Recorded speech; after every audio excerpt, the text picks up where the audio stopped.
यह कहानी एक छोटे से गांव की है जहां लोग अक्सर एक पुरानी हवेली के पास जाने से डरते थे। वह हवेली कई सालों से खड़ी थी और गांव के लोग कहते थे कि वह जगह भूतिया है। एक दिन एक युवक जिसका नाम अजय था गांव में आया और उसने सुना कि हवेली के अंदर रात को अजीब सी आवाजें आती हैं। अजय को डर बिल्कुल नहीं था, बल्कि उसे तो यह बात दिलचस्प लगी। उसने तय किया कि वह खुद जाकर देखेगा और इस रहस्य का पर्दाफाश करेगा। अजय ने एक शाम हवेली की ओर रुख किया। हवेली बहुत बड़ी और पुरानी थी। उसके दरवाजे झूलते हुए थे और खिड़कियों से अंधेरे में किसी चीज की परछाई दिखाई देती थी। अजय ने अपने कदम बढ़ाए और हवेली में दाखिल हो गया। अंदर अंधेरा था और उसके कदमों की आवाजें इको करती थी। वह धीरे धीरे आगे बढ़ते हुए हवेली के भीतर गया। जैसे ही वह एक कमरे में दाखिल हुआ, अचानक से दरवाजा बंद हो गया। अजय ने महसूस किया कि अब वह अकेला नहीं है।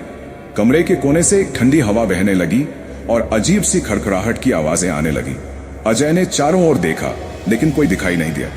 तभी उसने एक मुरझाई सी महिला की भूतिया छाया देखी जो धीरे धीरे उसकी ओर बढ़ रही थी।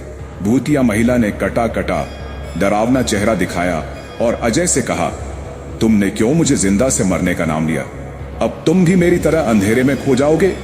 अजय डर के बावजूद साहस जुटाकर बोला, तुम्हारी कहानी क्या है?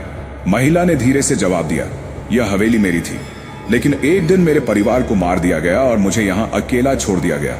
अब मेरी आत्मा इस हवेली में बसी हुई है और हर किसी को डराती है जो यहाँ आता है। अजय ने सोचा और फिर उस महिला से कहा, क्या तुम चाहोगी कि तुम्हारी आत्मा शांति से सो सके? महिला ने झट से सिर हिलाया। अजय ने कुछ मन ही मन विचार किया और फिर हवेली के अंदर के पुराने मंदिर में जाकर वहां पूजा शुरू की। जैसे ही उसने पूजा पूरी की, महिला की आत्मा को शांति मिली और वह धीरे धीरे गायब हो गई। अजय बाहर आया और हवेली की डरावनी आभा अब खत्म हो चुकी थी। अब वह हवेली शांत थी और अब तक गांव वाले जो उसे भूतिया मानते थे, अब वह जगह सुरक्षित हो गई थी।